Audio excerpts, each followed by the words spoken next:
Good afternoon, everyone. Let's have a show of hands, apart from the Emiratis, who's been in the UAE living here since 2010? Okay, 10, 15%. How about since 2000? Okay, not bad. All right, so since we're going to talk about our pioneering endeavors in the UAE, I mean, I don't know how far we're going to go back. We're not going to go back too far. I think we're going to start with Michael. Would love for you to tell the audience, I know the story, about what actually brought you here to the UAE and when you came. Sure. Good afternoon, good morning, everyone. Thank you for having us. Um, so back in 2004 was the first time I actually stepped foot in this beautiful country in the UAE. I grew up in Switzerland, and I came here to visit a family member, as most people do. And it was quite obvious that something big was going to happen. They were planning, the Palm Island was being built. Actually, my uncle that I came to visit was doing the foundation of the Palm Island. So he brought me on the middle of this Palm Island, and it really opened my eyes in thinking, if the UE can deliver a fraction of the real estate project that they're working on, this is going to be a pretty impressive real estate industry. Obviously, it took quite some time to materialize. But as I asked around a little bit about where are all these properties going to be rented out, resold, everybody pointed me to a newspaper. And there was a supplement in the major newspaper called Gulf News. And that's how people would look for their apartment to rent, buy, sell. And obviously, the classification of that product was pretty poor. It was a pretty unpleasant user experience, and it was quite obvious that it was ripe for disruption, and that there was room to create a better media. And we started as of print, but always had our eyes into moving the whole business into online and into becoming the leading real estate marketplace here in the country. So hold that thought. I'm just going to connect the dots to my personal experience because I was a co-founder of a company called Bait.com from 2000 to 2010. And what you did to the real estate space, we did to the job space. People looking to find a job used to pick up the newspaper and apply through fax. And so we digitized and brought that to the internet 24 years ago. At least we started the journey 24 years ago. So I totally identify. So, okay, so we know why you came to the UAE. We know that you saw a big problem. I think the Palm Island and the big real estate developments were enough for you to see that there was going to be a future in this. You started, this is something actually I really would love to talk about because a lot of people ask me or don't even ask me, they just tell me and it drives me crazy. And the insinuation is that Property Finder is a copycat. And Kareem copied Uber, which is not true, by the way, but we can have a different discussion on that some other time. So can you just take us through the journey of how you started building Property Finder in the print world and then what you did to basically pivot into the digital space? I will tell you that when we were building the job site back then, it was more obvious that jobs classifieds were a thing and were needed.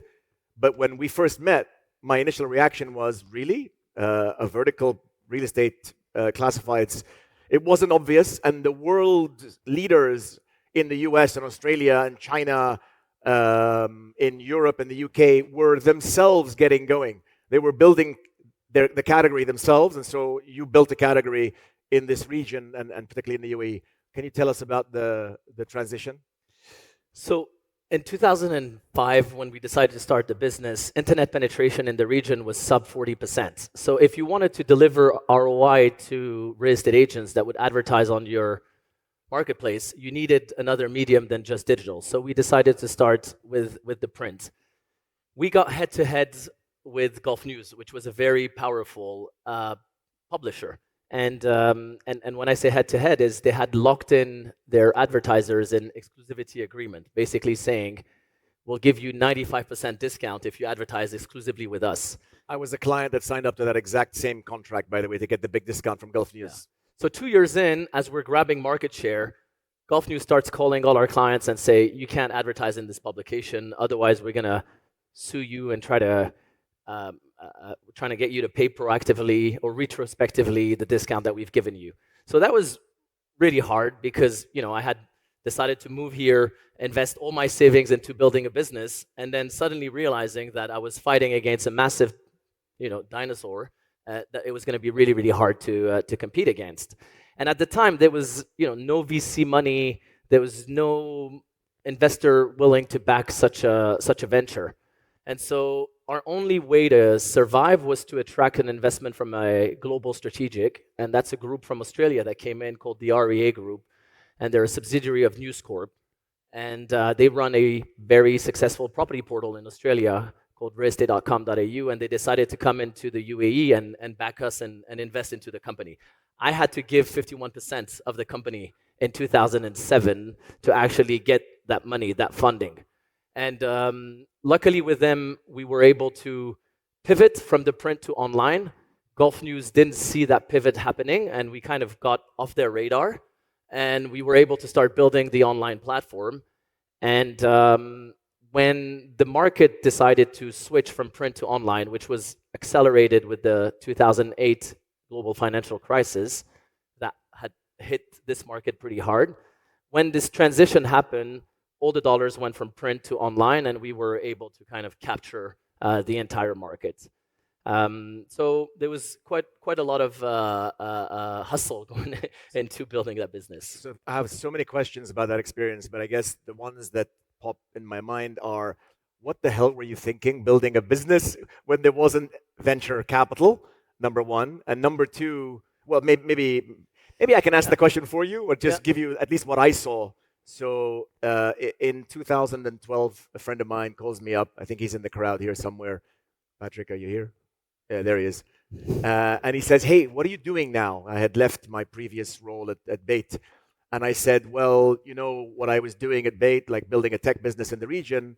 I don't want to be an operator. I want to be able to find the next Dannies of the region and basically help them, invest in them, but not only give them money, give them my operating experience." That was simply the way I was thinking about the world back then. And he said, and he doesn't come from the venture world. He's in the real estate space, traditional space. And he said, "Oh, I'm a client of this property finder service. You should meet Michael." So I go to meet you, and it was instant love. But but beyond the fact that you were very engaging and knew your business, what was clear to me was he was doing with 2 salespeople what we were doing with 15. And so when I asked him, I'm like, "How does this work?" I'll spare you the long Q&A because it took hours for me to like wrap my head around it. But basically, in the job space, which was a very profitable, we were making a lot of money back then, very profitable business model.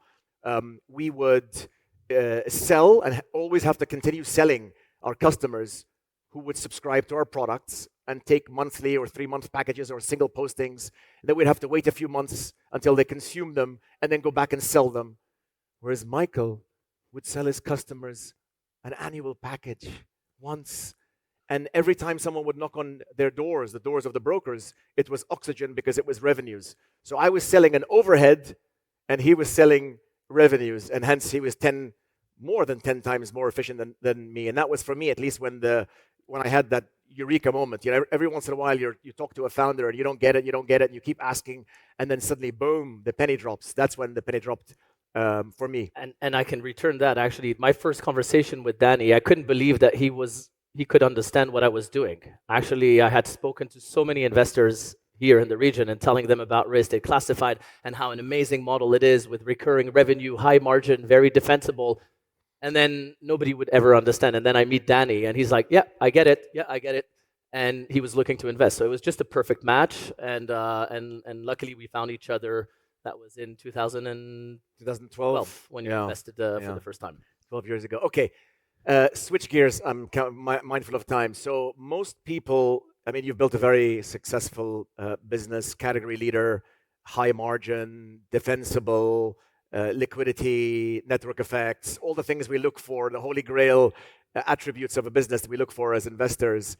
But most people don't know the pain and the difficulty and the trauma and the near-death experiences that every founder goes through, right? it always looks like so easy, and it's a 15-year more overnight success, and it's always from left to right, and the arrows up and to the right. It's not, right? It's not. Can you share some of the really difficult moments with the audience? Sure. Luckily, they're from a long time ago. Recently, we Yeah. had less near-death experience, although COVID was quite challenging because, when our customers called us up and said, hey, we can't leave the house, we can't do viewings. If we can't do viewings, we can't sell properties, we can't charge commissions, and therefore we can't pay your subscription. So there was a bit of a moment there where we all got really scared. Luckily, the market rebounded in a tremendous way post-COVID, and so the business, did really well from there on. But I would say probably the biggest near-death experience was in the first 2 years competing against Golf News, right? When you're competing against somebody that just has way more market share and way more capital than you. And until we got the REA group to invest, I think that negotiation with the REA group lasted about 9 months, and every month you're funding salaries from your own savings and trying to find the way to keep the business up and running, because if you can't pay salaries, then you can't sell the business or you can't raise that money. So that was one.